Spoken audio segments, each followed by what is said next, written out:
السلام عليكم ورحمة الله وبركاته. النهاردة بقى مع ساندوتش مميز جدا وهو الكوريان كلاب ساندوتش.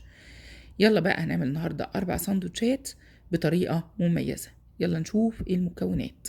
هحتاج طبعا عيش عندي توست، وهحتاج شوية خضار كده وشرايح من الجبنة ودريسنج وبيض.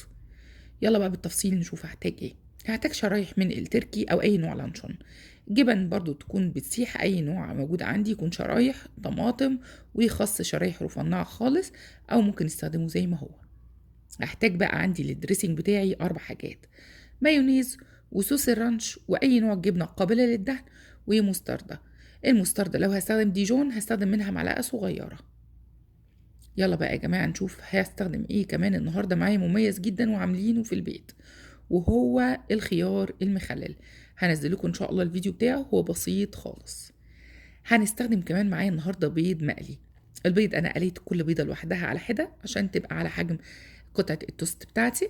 هستخدم 4 بيضات بدام انا مستخدمة 4 ساندوتشات او هعمل 4 ساندوتشات.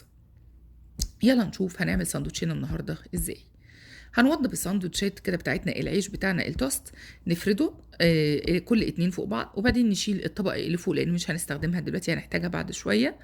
ونبدأ كده نوضب الدنيا حوالينا علشان تبقى كل حاجة متاحة جنبنا.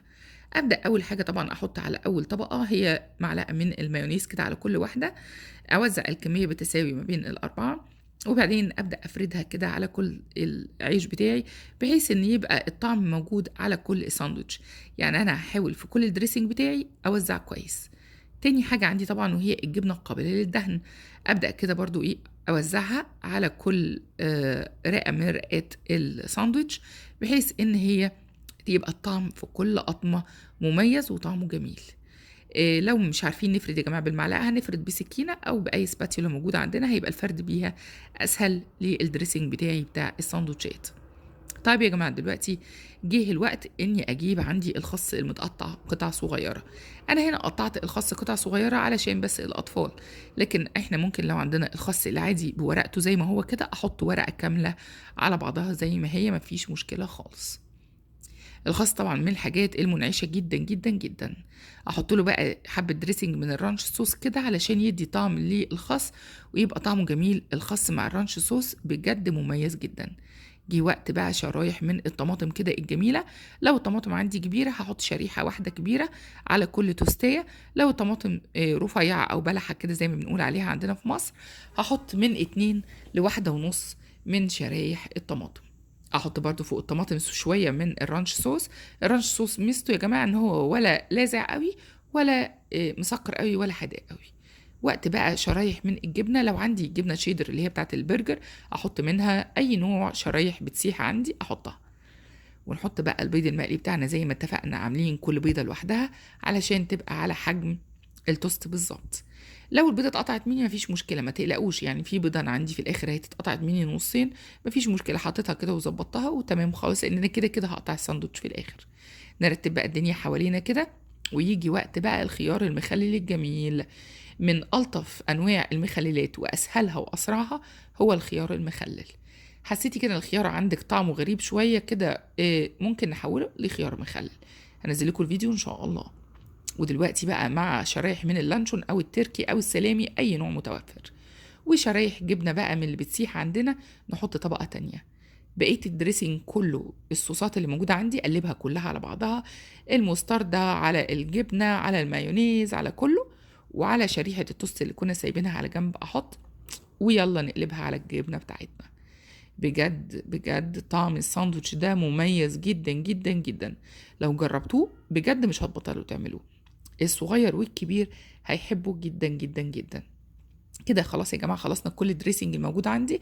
قدامي حاجه من اتنين: لا اما احطه في التوستر كده من غير ما اعمله بالطريقه الاصليه الكوريان ويا دوب هيبقى توستد وابدا اكل فيه، بس هيوقع لان هو مليان حاجات كتير. فهي يعني كتر خيرهم الناس الكوريان عملوا لنا حاجه لطيفه جدا، ان هم هيجيبوا ورق اللي هو الساندوتشات، ده متوفر جدا في كل المحلات والسوبر ماركتس، وهنحطه ونبدا نلف جواه الساندوتش بتاعنا. بس لو انا هعمله توستنج طبعا احنا ممكن ناكل الساندوتش كده وزاوت توستنج، يعني من غير ما نعمل له اي تحميص او تحمير. لو انا ما عنديش توستر يا دوب هلفه بقى كده كويس وخلاص ونقسمه نصين وناكله. لكن احنا لو عايزين نعمله يعني سبيشال اديشن كده ونعمل فيرجن حلو لينا وطريقه كويسه، هنحطه في التوستر، تبدا الجبن تسيح والحاجات تسيح مع بعضها. وانا عندي الورق بتاعي ده كان ورق خفيف، فمش هيستحمل الصوصات والحاجات تنزل منه، فانا لفيت اول لفه كده عشان احافظ على التوستر بتاعي نظيف. انا بحط كده كده بيكنج بيبر زي ما قلت لكم قبل كده في الفيديوهات، فاي توستر عندي بحط فيه بيكنج بيبر قبل ما احط اي حاجه جواه. وادخل بقى ساندوتش بتاعي الملفوف الجميل دوت لفه خفيفه كده عشان احافظ عليه وعلى مكوناته جواه. نكمل بقى بقيه الساندوتشات على ما اللي في التوستر، الساندوتشين اللي في التوستر يخلصوا، اكون لفيت الساندوتشين التانيين اللفه البسيطه بتاعتي.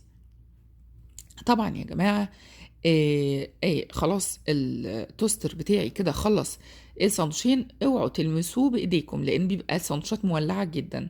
استخدموا اي هولدر. نبدا نحط ساندوتش فوق ورقه ساندوتشات تانية، واوريكم بقى الطريقه الاصليه اللي بيعملوا بيها الكوريان، ان هم بيجيبوا اللزق السلوتيب العادي بتاعنا، ونبدا نلزق كده الورق بتاع الساندوتش في بعضه علشان اشد على الساندوتش كويس، يعني يبقى الساندوتش ملفوف كويس، لان هم مش بيعملوه توستنج، هم ما بيحمصوش، بيخلوه كده زي ما هو بمكوناته كده فريش. فعشان كده بيلفوه جامد قوي ويلزقوه بالبلاستر علشان المكونات تبقى ماسكه ببعضها جوه الساندوتش، ما تطلعش بره الساندوتش وتبهدل الدنيا. زي ما انتم شايفين خلاص دي اللفه النهائيه. طبعا ما نحطش البلاستر قبل ما نحطه في التوستر لان هيسيح في التوستر. كده خلاص ده وقت بقى التقطيع ونشوف الشكل النهائي بتاع الساندوتش بتاعنا بتاع النهارده. هنجيب سكينه كبيره مشرشره وتكون حاميه، ونبدا كده نمسك الساندوتش كويس ونقطع بالراحه، هتلاقيه اتقطع ما شاء الله جميل. قبل ما اقطع الساندوتش تاني انضفه كويس بمنديل، وادخل على ساندوتش تاني واقطعه برده زي ما اتفقنا. نمسك الساندوتش كده نثبته ونبدا نقطع، هتلاقيه بيتقطع بسهوله وسلاسه جدا جدا جدا. ما شاء الله ساندوتش رائع جدا. شايفين كله طبقات طبقات طبقات، طبعا لو حاطين خس اكتر هيبقى باين اللون الاخضر اكتر. بس بجد طعمه تحفه ومميز جدا جدا جدا. اتمنى طبعا ان انتم تجربوه وتقولوا لي رايكم ايه.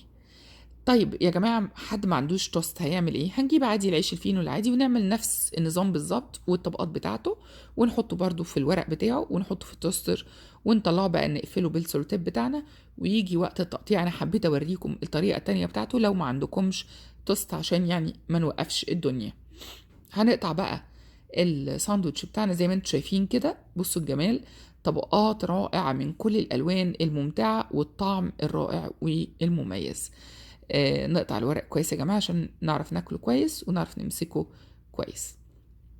زي ما قلنا قبل كده، طبعا اللي نسي يعمل لنا لايك وسبسكرايب يعمل لنا لايك وسبسكرايب ويشير لقناتنا الجميلة، يوصل لكم مننا كل جديد وعشان الجميع يستفيد. وزي ما بنقول كل مرة، استمتعوا وخليكم بصحة وسلامة.